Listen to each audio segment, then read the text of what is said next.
The professional world of ballet tends to lack the kind of diversity you would expect to see in other forms of dance. That's why Amanda Morgan, who happens to be the Pacific Northwest Ballet's only black ballerina at this time, has launched a project designed to break down accessibility barriers in the community. I talked to Amanda about this effort and more.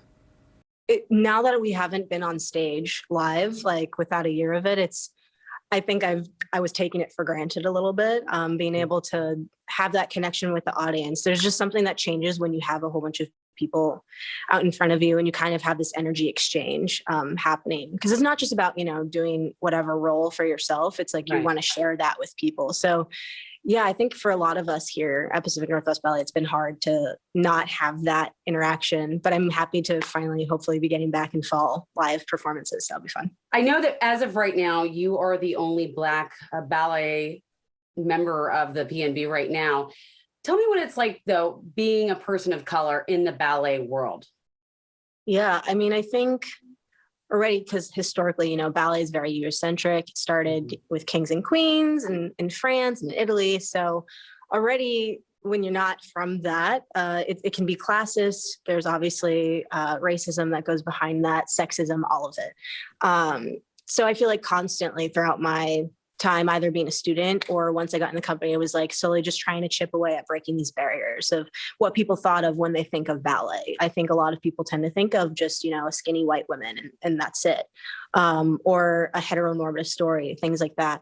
And ballet and dance in general is so much more than all of that. And I think we need to be representative more of what we actually see every day, because that's what art really is great at doing.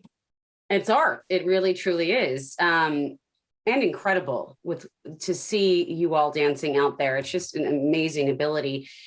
But there are barriers to learning that ability, right? There are barriers to dance in the art world in general.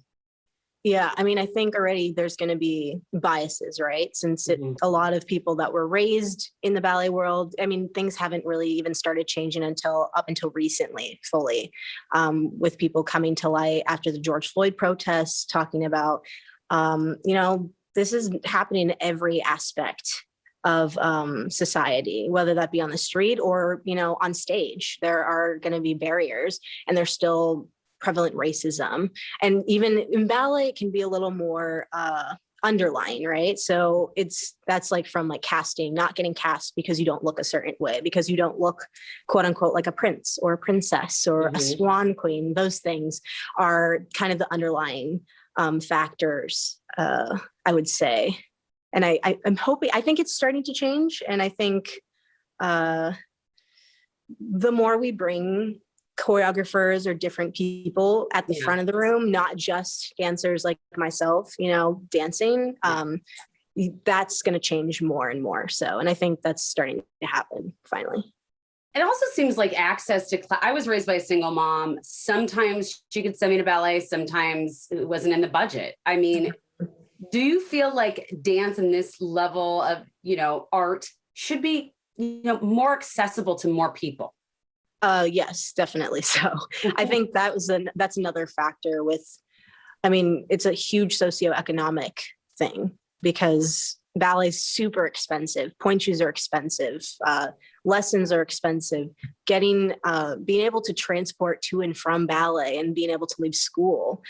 So when you are from a lower socioeconomic background, it's like there's not really opportunity for that. So at least for me, I created the Seattle Project, which is my own personal organization I'm starting to build to try and bring dance to like communities that don't get to see it all the time, and hopefully for free.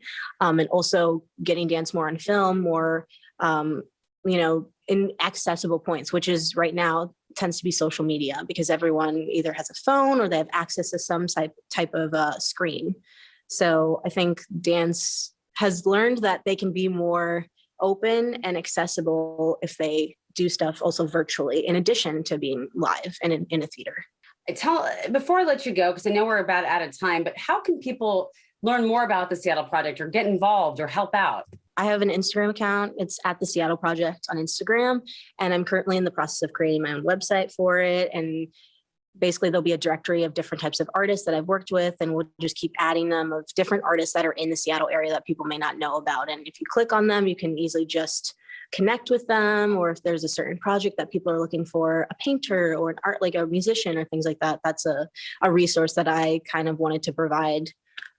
Myself having a platform that I do, I think it's important as an artist and as an artist that has eyes on you to also utilize that to lift up other artists, because it only just makes all of us better.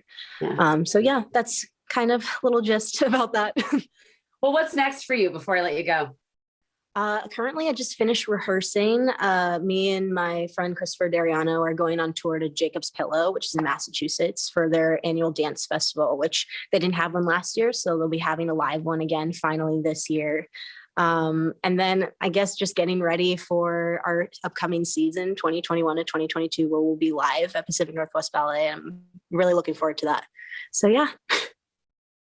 Can't wait for that.